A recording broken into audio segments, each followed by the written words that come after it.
Oh dear, the left are in complete meltdown. This you. Look at this nonsense. No, they are gingerbread men. Yeah, it's definitely the left that are in meltdown. Definitely not people having a absolute meltdown over the gender of some gingerbread biscuits. This video brought to you by my YouTube members and patrons. Thank you guys. How's it going, everybody, and welcome back to another subreddit video. Today we are going to be returning to r/AreTheCisOk, and quite frankly, judging by that intro, no they are not.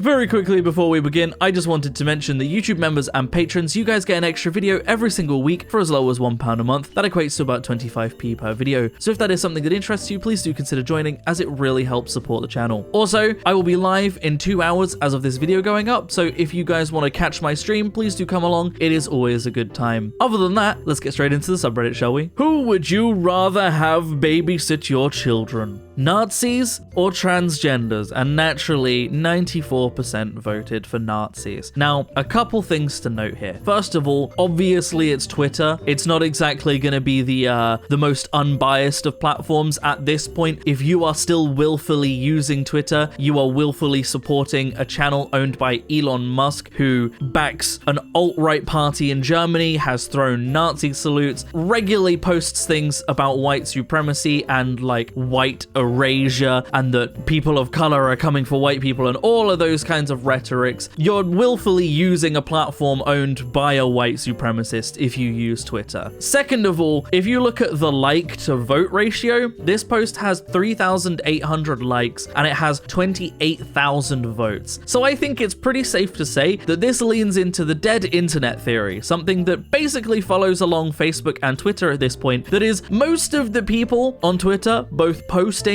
and engaging with posts, are bots, right? Like, there's no way that this would have more votes than likes or any other interactions combined if it wasn't just using engagement bots to vote on his poll. Somehow more embarrassing that you can't even get together enough white supremacists to vote on your poll. So this was a post about Renee Good, who was a woman who was shot to death by an ICE officer. Laura Loomer then posted, "She, her, literally every time." And I'm trying to understand what the implication behind the literally every time part here is. Is she implying that queer people are regularly being shot by ICE or other law enforcement agencies in the US? Is that the implication here? Because that's not a good implication. The implication isn't that, you know, liberals and queer people are causing problems. It's that a woman was shot in cold blood. And if this being literally every time being a queer person means that there's a problem with law enforcement killing queer people. But of course, they don't have the capacity to look that deep into something. Laura Loomer doesn't have the capacity to see beyond the idea that, oh, well, if a queer person was shot, they must have been doing something wrong. Like, you'll notice in a lot of conversations around subjects like this, a common phrase that I've seen Republicans, conservatives in general use is,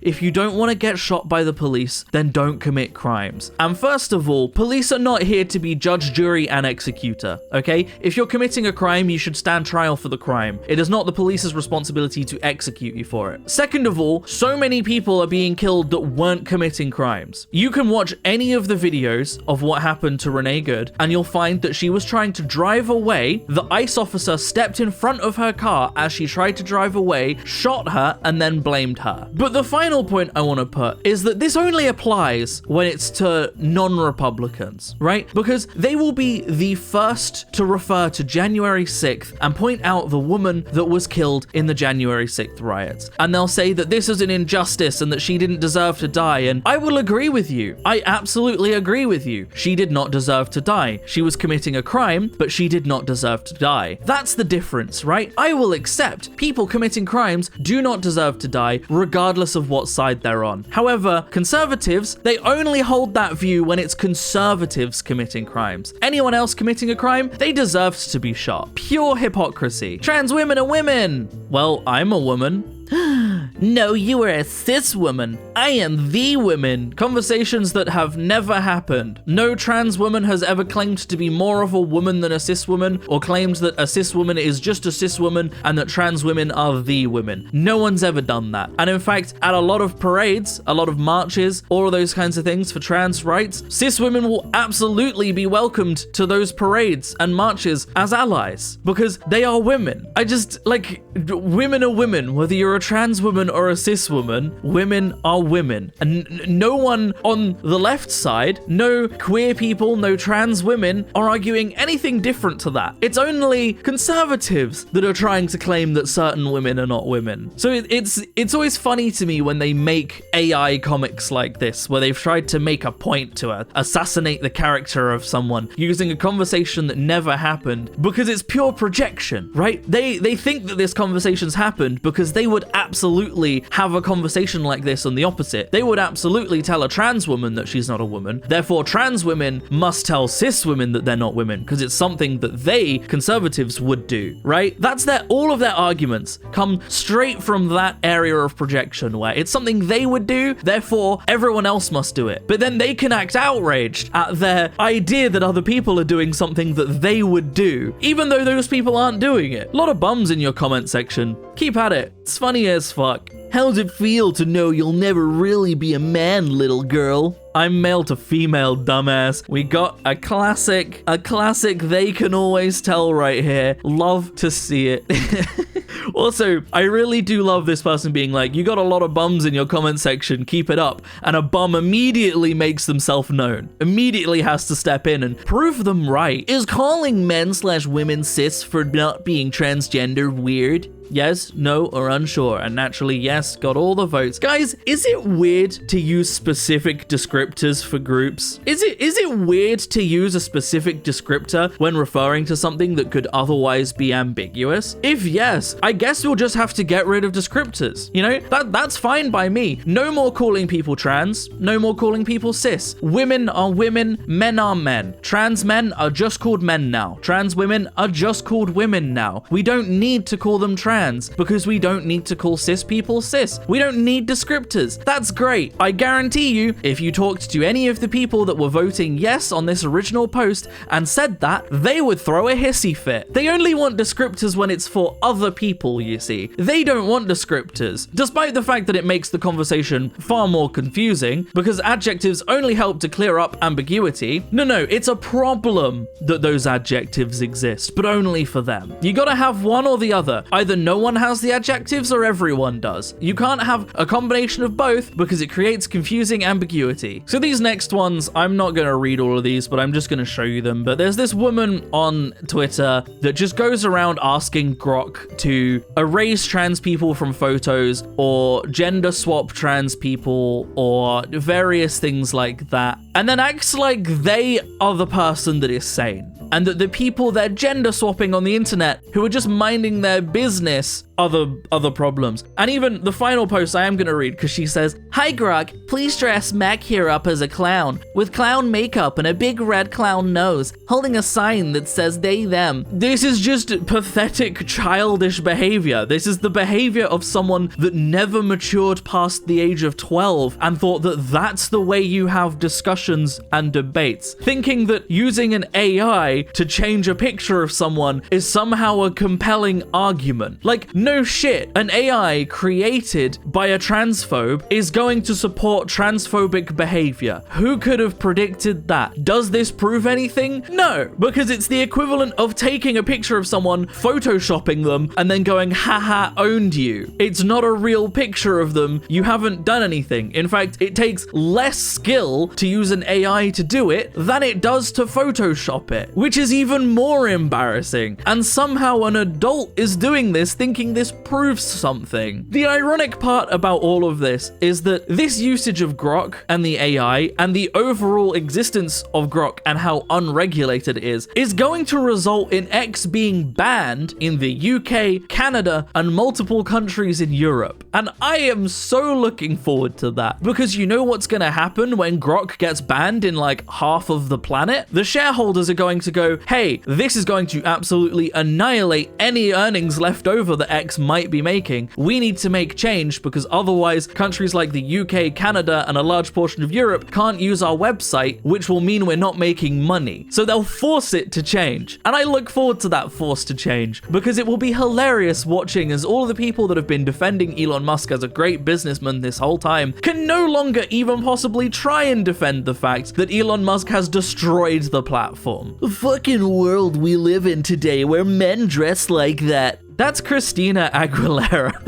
They can always tell, except they can't most of the time. Imagine for a second, put yourself in this person's shoes, okay? This is going to be quite a hard thing to do because you're really going to have to like just pour lead into your brain for a minute. Like it's going to be difficult, but imagine you're scrolling through Facebook, okay? And you see a picture of a woman on a stage or a video, I'm not sure, of a woman on a stage. A cis woman, mind you. Your first reaction is to look at that woman, immediately assume that that is a man, and decide that you need to make a comment about it. You do no research into who the person is. You have no guarantee that that person is trans or a drag queen. You just decide that what you need to put into the world is a comment about a cis woman being a man. I really struggle to like put myself in that position and understand just why you would do that. Just how you end up in a place in your life where that's something that you feel the need to do. I can't put myself in that position. Congrats, girl. 41% chance this won't end well. 41%, congratulations. Wow, look at me, I'm so funny Celebrating the deaths of people. You know, a normal person would see a 41% chance of someone committing suicide as a tragedy. A normal person would see that in any demographic of person as a tragedy. We try and change that. We try and change how we treat that person to maybe, you know, understand why that's happening, you know? Maybe, just maybe, the treatment of those people and celebrating the deaths of those people regularly might be a contributing factor as to why this would be happening. No, I'm just going to keep celebrating the deaths of random strangers I don't know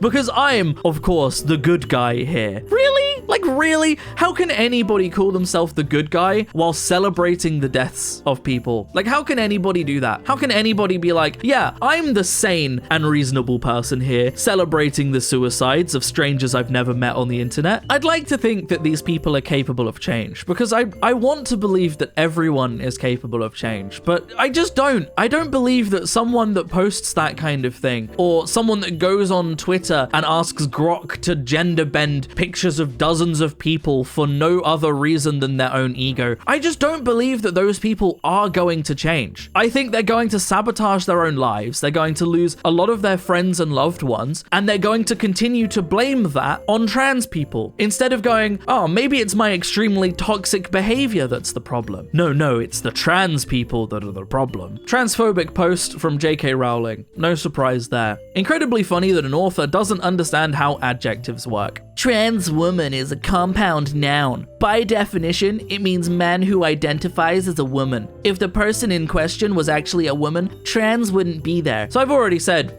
we could just get rid of trans and cis and adjectives to describe people. We could get rid of that. J.K. Rowling wouldn't be satisfied with that though, let's be honest. But second of all, it's just wrong. That's one, not the definition of what a trans woman is. Second of all, let's have a look, shall we? So, Merriam-Webster Dictionary, Oxford English Dictionary, Cambridge Dictionary, and Dictionary.com all list trans in reference to gender as an adjective. They all list trans as an adjective. So she's not even right when it comes to the English language. She's trying to be pedantic as if being pedantic somehow supports her views, and she's not even right. Trans is an adjective. So is cis. So is white. So is tall. These are all adjectives. However, being any of those things does not make you any less of a woman. Pregnant? I hear you're having a gender reveal party. No, it's for my husband, Dave. I've got multiple things here. First of all, if her husband Dave was trans, then they would be her wife, not her husband. Second of all, just the whole structure and punchline of the joke is so poorly written that it hurts. Like, even if I found this kind of haha, but the gender humor funny, like the whole structure of the joke is awful. It's not written well. It's written badly. pregnant, I hear you're having a gender reveal party. No, it's for my husband, Dave. This is bad grammar. This isn't written well. Also, the art style is the fucking ugliest thing, right? The way they've drawn people in general, ugly. The perspective, they have so badly fucked up the perspective of the shot that these people are leaning at like a 45-degree angle against the floor. That floor looks like it's on a hill and these people are like upright. Like the shading is horrible. Like it hurts to look at. Just,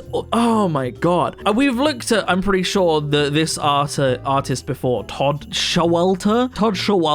I'm pretty sure his posts, his like comics have come up before and they're just awful all the time. But I'm gonna leave you on a slightly more positive note, which was a comment under this post, which was, plot twist, Dave is a trans man and has been on T for a while now, while still publicly closeted. But the effects of T are getting harder and harder to hide. His wife wants to throw a coming out party for him to help support him coming out to his friends and family. And honestly, this makes more sense. This makes far more sense as to why his wife would be referring to him as he, despite him being trans, because he's a trans man. So she's referring to him correctly, because otherwise his wife being supportive doesn't make sense because she's doing it wrong. The comic doesn't make sense as a transphobic comic, but it does make sense as an accidental ally.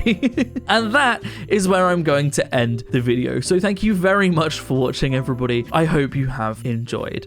If you would like to support me in making more content like this, then I have a Patreon in the description down below, or equally you can click on that join button on the channel to support me. It helps a lot more than you might realize, but by no means should you feel like you have to. I'm going to keep making content regardless. But a huge, massive, ginormous special thank you to all of the wonderful YouTube members and patrons that do support me. All of your names are up on screen right now. It genuinely helps so much, and it genuinely means so much. So thank you to everybody that does. Genuinely, thank you so much. Other than that, thank you so much for watching, everybody. I hope you have enjoyed, and as always, I will see you in the next video. Peace out.